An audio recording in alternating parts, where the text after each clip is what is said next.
There are hundreds of First Nations communities in Australia, each with their own unique traditions, languages, and really different connections to country.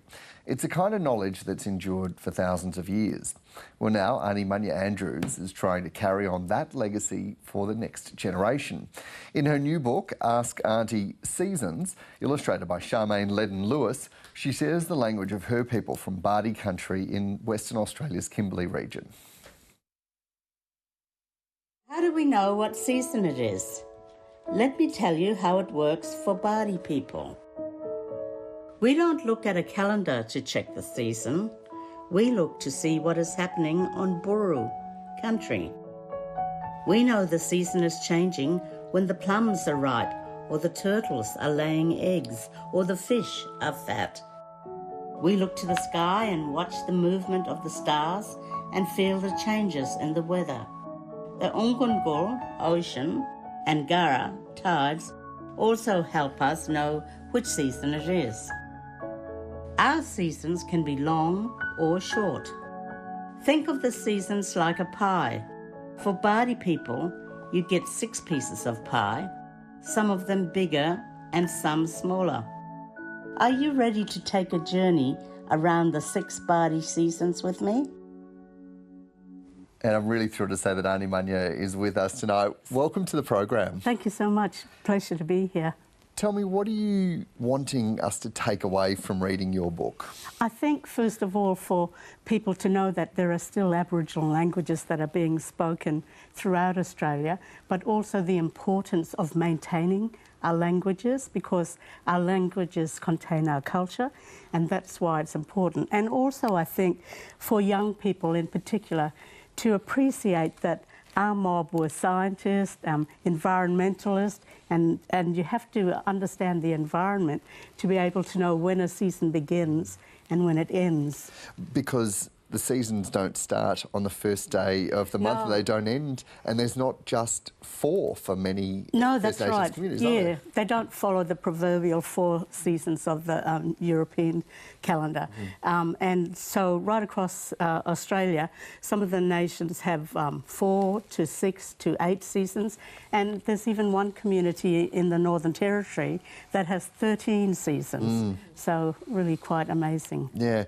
Speaking of the Northern Territory, I was in Tennant Creek on Warramungu country where I was born and raised just on the weekend, and I was speaking with one of the elders who had mentored me as a teenager, and she was telling me that the country was sick, and we talked about that.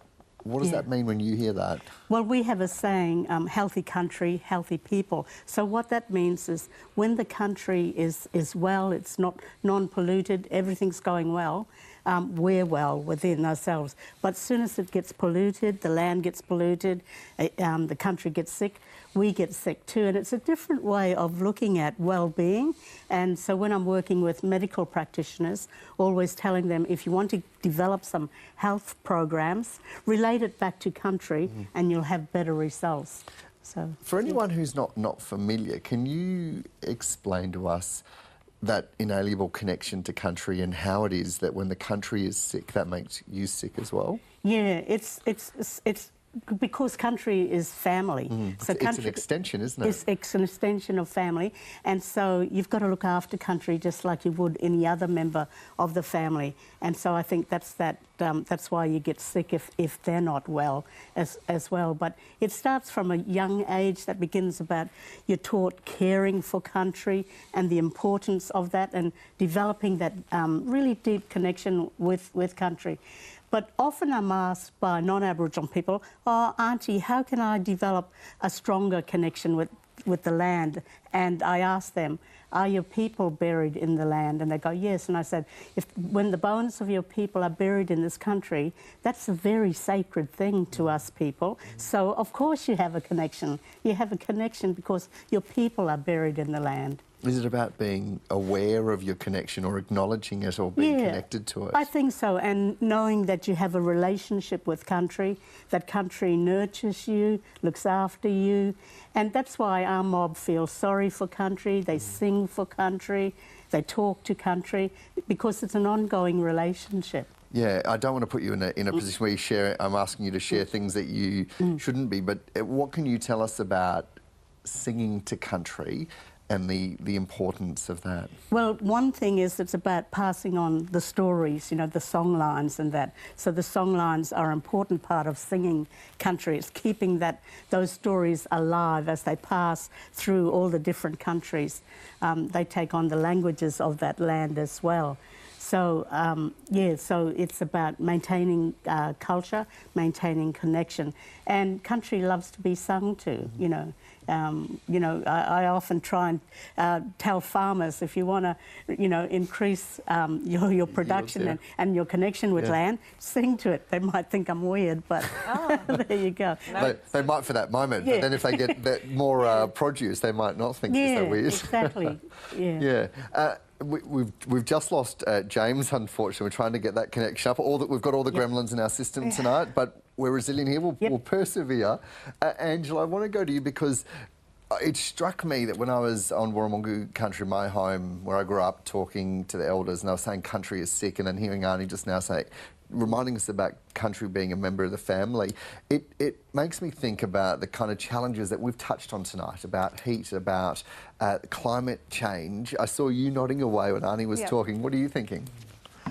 Well, I'm just thinking, I'm thinking two things. One is that, I think connecting to country, and we know this, you know, that getting out in nature, getting into our environment, the well-being impacts of that and the benefits. And for me, that's walking along the Yarra, and I think learning more about the 7 seasons of the Wurundjeri people and what season it is. And so as you walk along thinking, oh, it's gulling season and that's why the wattles are out and the orchids are out, it does provide that greater connection to country, and that is a really good thing. And I think something that we can all learn from and really gain from. But the other thing I was thinking of, I'm also a Tasmanian originally, and I'm 7th generation Tasmania, and for me that connection to country is very, very real when I go back to certain places like Cradle Mountain, where my grandfather used to do a lot of walking around there, and my mother and her family, and now me and my children, and that connection to place is just so important, and I think integral to what it really is to be Australian. And I think talking about it and talking about what it means to us and what those places mean to us is really important. And I just thank you. This book, I'm looking forward to, I'm going to seek it out for my kids for Christmas, I think, because I think it is for them as well, just a real gift that we can give. Yeah, and there was one part, Aunty, that particularly struck me. We looked to the sky, watched the movement of the stars, we feel the changes in the weather. The Umkunkul, the ocean, and the Gara, the tides, also help us know which season it is. Yes, definitely. That, for me, captured the heart and soul of the connection, but also the importance of language. Tell me about using language and why that's so important. It's important because it passes our culture along. It's keeping our culture alive. And you know, I always encourage mainstream Australians to learn an Indigenous language, that can bring us closer together as a people and as a nation. So it's about really, it's the sounds, you see, it's the sounds of Australia. And sometimes I do exercises with people where we'll go down to the beach and I'll get them to listen to sounds, and I say, now tell me, what would you call this shell or something? And people don't know what to do. And I say, no, you do know. Just go within, feel, what does it sound like? And they start getting into the sounds and they get pretty close to some words as well. So it's the sounds of Australia, one that's unique and belongs to this country especially, but mainly for passing on our way of life and our culture. That's amazing. Yeah, it's so beautiful what you speak about, so thank you very much for coming on and share it. And I agree, it really resonated with me. So I come from Scotland, I've just recently been back there, and all of my family are buried there in Scotland, and the connection to country that I have when I'm there in Scotland, walking on that land, is absolutely incredible. And that's also, I also come from quite a remote island which speaks Gaelic, which is the old Scottish language. And it's been interesting, all the work that's been done about trying to keep that language alive. So now in that area, in the schools, the curriculum is taught in both English and Gaelic. Fantastic. So you can come up through the school from 3 to 18, Yeah. learning the same curriculum, but learning it in Gaelic to keep it alive. And I think you're right. You know, what you say to me is like, as humans, we forget that we're just part of the earth. It's like we disconnect and think we're something different. And we're not something different. We're just part of this system that we're in. Yeah, and there are so many beautiful languages around the world. You know, I love learning different languages. To just gives you an idea of the people and how they feel towards things. Yeah. And, yeah, it gives you some deeper insight into things. And Greg, we've heard and seen such a rapid sharing of First Nations languages, not least where you are in Brisbane. The Olympics are coming up. What do you see and think when you're hearing and seeing language all over the place? Oh, I think it's a great progression. We're on a journey together. We're walking side by side. It's just making sure we get that pace right, that we don't alienate people along the way. I think I've seen, particularly in the 30 years, visiting communities all over the place, not just Indigenous communities. When the Welcome to Country, it was a very small thing. It's now very culturally rich. Indigenous language is often spoken, dance, interpretation. There's many things that are happening. There is certainly some discussion in Brisbane right now about naming one of the new inner city rail stations underground, Meenan, which is an Aboriginal word for Brisbane, meaning spearhead. So that's another step along the way if that does happen following Kagari. But we do need to, note of caution, walk together and make sure we do this so everyone comes along the journey. James, I think we've got you back. Apologies, we're having terrible troubles with our audio tonight across the board. You're on your country and you speak and connect with language. What does language especially mean to you? Well, I mean, yeah, it's everything we are as Wiradjuri people. You know, Uncle Stan Grant Senior says, you know, no language, no people. Where and that's a really important. You know, it's really important to us. You know, it's forms a central part of our culture and who we are, and the relationship we have with our land and the people that live on it, the people that visit on it and travel through it. And so, yeah, things like this where, you know, books are coming out. And I have to admit, Auntie, I'm a big fan of your TikToks. So I'm kind of starstruck being on the panel with you today. It's a lot of fun meeting a celebrity.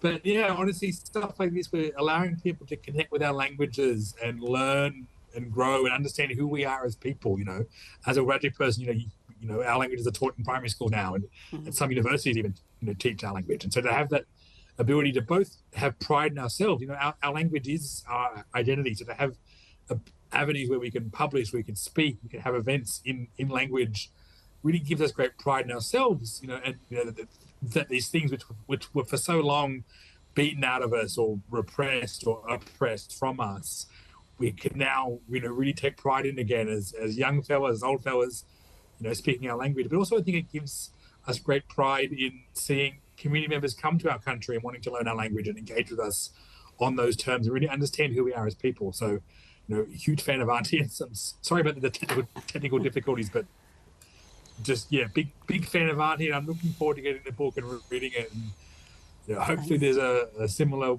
Wiradjuri language version of sometime soon. Yeah. You'll have seen, Auntie, so much change in your lifetime. How are you feeling right now about the conversations that we're having in this nation, notwithstanding the year that's been and the pain that so many people have been talking to me about? You know, I think, well, I've seen a lot of changes over time. I remember when we weren't acknowledged in any way. There was no acknowledgement of country. People weren't even aware that there were this many Indigenous nations. And so and people say to me, how do you feel when people give an acknowledgement of country?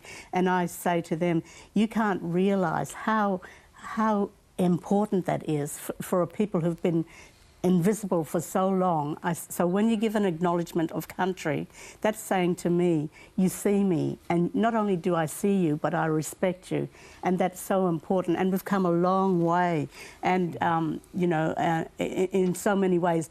And you know, we know in recent times the referendum was a disappointing result, but the next day I was upbeat and said, no, this just makes me more determined to create more change. And I thought, how can I reach out to the Australian public? And I think love is the key, love is the language, and that's the language I want to teach and share with people.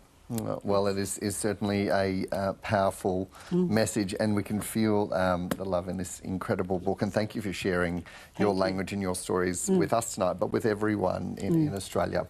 It's been wonderful to have you on as well. Thank you so much. Cheers. Thank you very much. That's all we have time for. Thank you to our special guest, Aunty Munya Andrews, and to our panel, Kate Mills, Angela Jackson, James Blackwell and Greg Hallam. Have an excellent evening. Julia Baird will be back with you tomorrow night, hopefully not with the tech issues. For now, though, good night.